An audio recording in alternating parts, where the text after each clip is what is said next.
Hey guys, I'm Dov, and today I'm back with more Total War Warhammer 2 multiplayer action.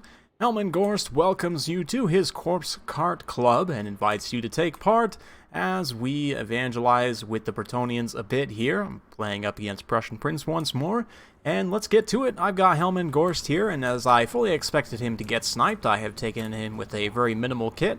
Just extra Winds of Magic and the Graveguard summon along with Master of the Dead and his Corpse Cart, of course.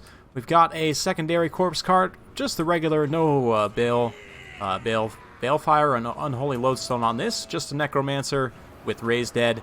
It's no Nehek November, so we've got no Invocation of Nehek, Forbidden Rod for extra Winds of Magic once more, Master of the Dead, yada yada.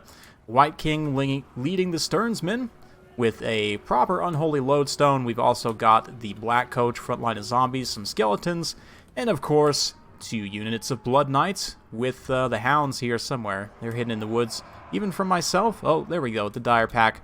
As for the Bretonnians, a big old charge coming in. We've got Grail Knights, and yeah, just lots of Grail Knights and Knights of the Realm, I believe. Yep, Regiment of Renown Knights of the Realm there. Knights of the Lionhearted getting a huge charge across the board here. More Knights of the Realm.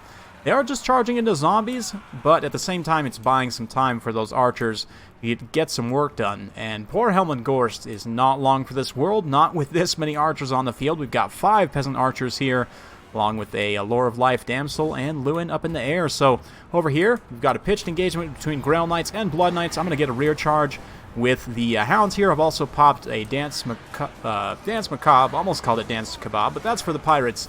The Grail Knights are getting some Shield of Thorns, it looks like, and they also got some Sword of Corone support, but just not as many bodies in here. I had 2 Blood Knights to the 1 Grail Knight, and the Grail Knights actually end up losing out there. Second unit, the Knights of the Lionhearted, gets committed here. Probably will finish off the Dire Pack, and I've taken some serious losses on these Blood Knights, but that was still a pretty good trade for me. We managed to kind of bait that engagement with the Black Coach, and now said Coach is going to continue to just run around this back line here, try and tie down those archers. You can see, though, Gorst, we summoned 1 Graveguard in this little pocket right here, but he himself is not doing too hot, just getting an absolute shower of arrows here as he fights with some of these Bretonnian peasants and knights in the front line. Yes, yes. Eat all of the arrows, Gorst. Yeah, he's not doing too hot, but he will definitely soak a lot of damage there, and we're about to pop the second Graveguard summon, so I've already used up most of his value at this point.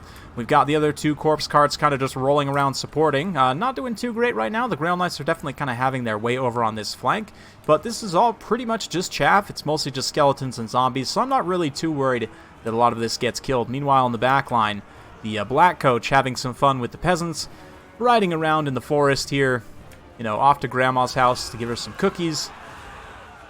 And yeah, the Knights aren't too happy about that. They're going to pull into this backline and probably try and take out that Black Coach, but I need to stay away from them if I can. You can see I've decided to come push these Foot Squires with the Stearnsmen and the White King. I'm also going to keep the Unholy Lodestone all in kind of a little pocket right here. And the Blood Knights, having taken a ton of damage from Lewin and those Grail Knights over on that side engagement, I pull them back to kind of stand near this Unholy Lodestone so they can get some passive regeneration there. So Gorst, unfortunately, or should I say very fortunately for everyone except for himself, gets finished off here. Lewin's going to charge in, and my secondary Corpse Cart is now going to start to take the brunt of this archer fire here. Some of the archers have managed to get routed off by the Black Coach here, but it now gets caught in the back line by some Grail Knights, and this is just an absolute nightmare situation for this poor Black Coach.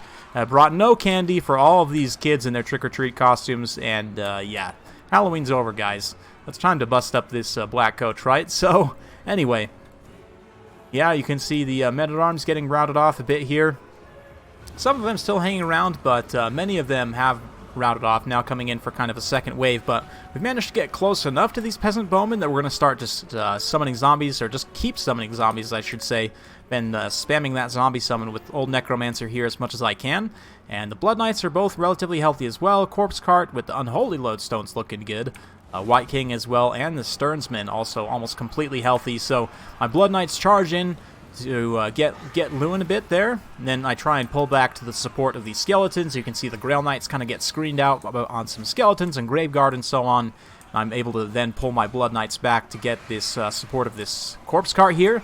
They then countercharge on Lewin specifically, get some really good damage on him, and Lewin, because of the situation that he's in the forest, he's fighting this White King, plus the Blood Knights here, the Unholy Lodestone getting in there, doing some whip action, and of course, buffing all of the units here, and healing them as well, going to be very impactful. You can see the Blood Knights, obviously the Sword of Corone debuffing their melee attempts, but still, 45 melee attack with just the corpse card active is quite decent, and a Dance Macabre now putting them up to 72 melee attack, and you can see if we mouse over Lewin's HP here, he does start to take some pretty significant damage from that little burst there. Meanwhile, if we take an overarching look here, you can see I'm just continuing to push around the field, various places with my chaff. Prussian Prince doing a good job kind of cleaning out some units over on the periphery here. Not looking too great out on this flank, but we do still have this Necromancer. He's just about at his healing cap. I don't really have that much magic left anyway, but I could potentially get at least one more zombie summon from there.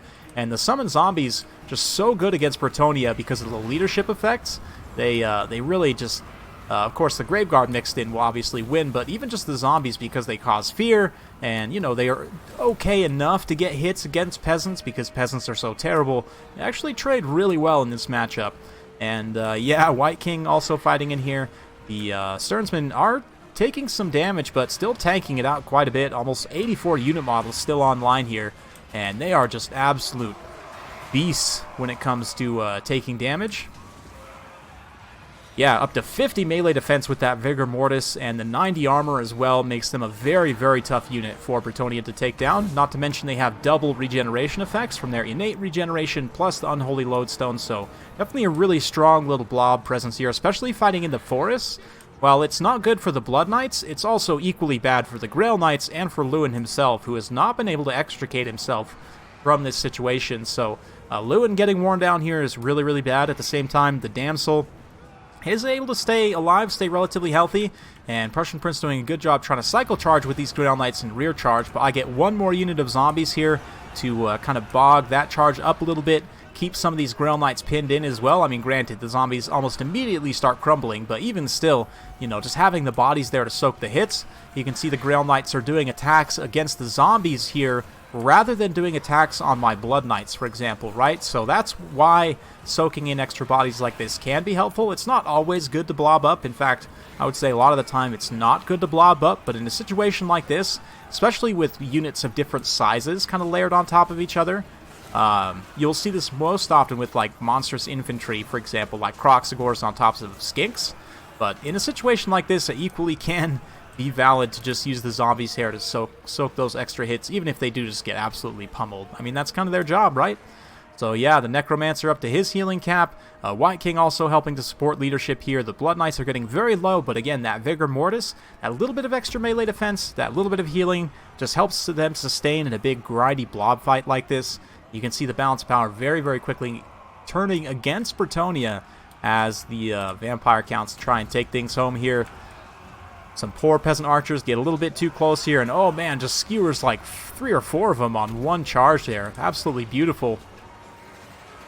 Blood Knights probably are my favorite unit for the Vampire Counts roster. You guys know I'm partial to elite heavy cavalry, and Blood Knights are definitely one of the best, if not the best.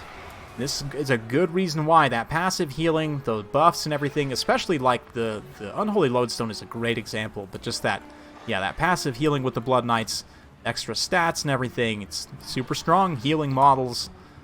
Lewin, unfortunately, not doing too great. He's going to try and finish this off in the late game here, try and bring things back. The Forbidden Rod Necromancer is gone. Yep. Oh, he got one last zombie summon off before he died, just barely, to get a little healing proc all across the field and to just tip the balance of power. And it does trigger army losses, so double corpse cart down, and the third one, which doesn't have a character on it, you know, we imagine that that's the apprentice necromancer underneath Ghorst and his second in command.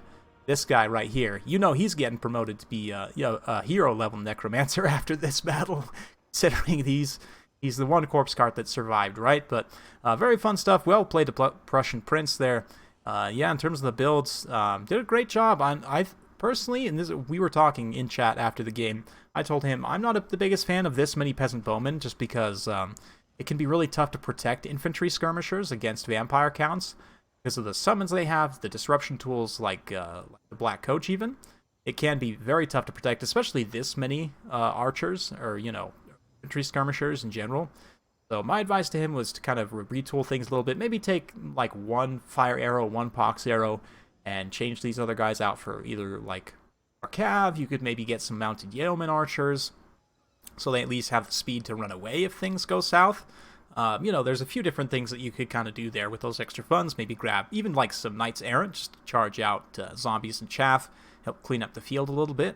There's some different things you could do. But yeah, personally, I'm not the biggest fan of the Peasant Bowmen, but it actually ended up working out very well here just because, you know, Corpse Carts, that's one of their vulnerabilities is massed fire. If your opponent doesn't have enough volume of fire because of the health and the regeneration effects and everything, the Corpse Carts, especially with characters on them, will be able to survive reasonably well against just like 1 or 2 units of archers. But with this volume of fire, they definitely can be dangerous. But obviously, this build is not super competitive, I wouldn't say, from the Vampire Count side. I mean, certainly you do have some strong tools. The Sternsmen, especially with the White King kind of sitting on top of them, along with Unholy Lodestone, is a really strong presence. Black Coach is okay. 2 Blood Knights, though, of course, going to definitely give you a solid kind of backbone to your army. And you can kind of build from there. Gorst, you know, he's alright. He wasn't too expensive here, considering that I had him with a very cheap kit. But that's definitely fun to get some action with him in there. For Prussian Prince's side, excellent performance with the Grail Knights. One of them did end up getting a little bit caught out by the Blood Knights there. They traded okay, probably traded at cost, to be honest. But that's the thing about Blood Knights, is because they're on the Vampire Counts roster, they're, number one, they don't rout because they just crumble. And they're pretty close to unbreakable, not quite, but they have really high leadership, so they're hard to make crumble in the first place. And even if you do make them crumble, they can just run away, get some passive healing, get some invocations of heck, heal models, which is something no other heavy cavalry can, no, elite heavy cavalry can. And yeah, it's tough. The Grail Knights just kind of get out-traded in that sense, but definitely performed very well here. 186 and 40 kills, some XP chevrons to go around, 109 for the Knights of the Realm, 76 for the Knights of the Lion-Hearted.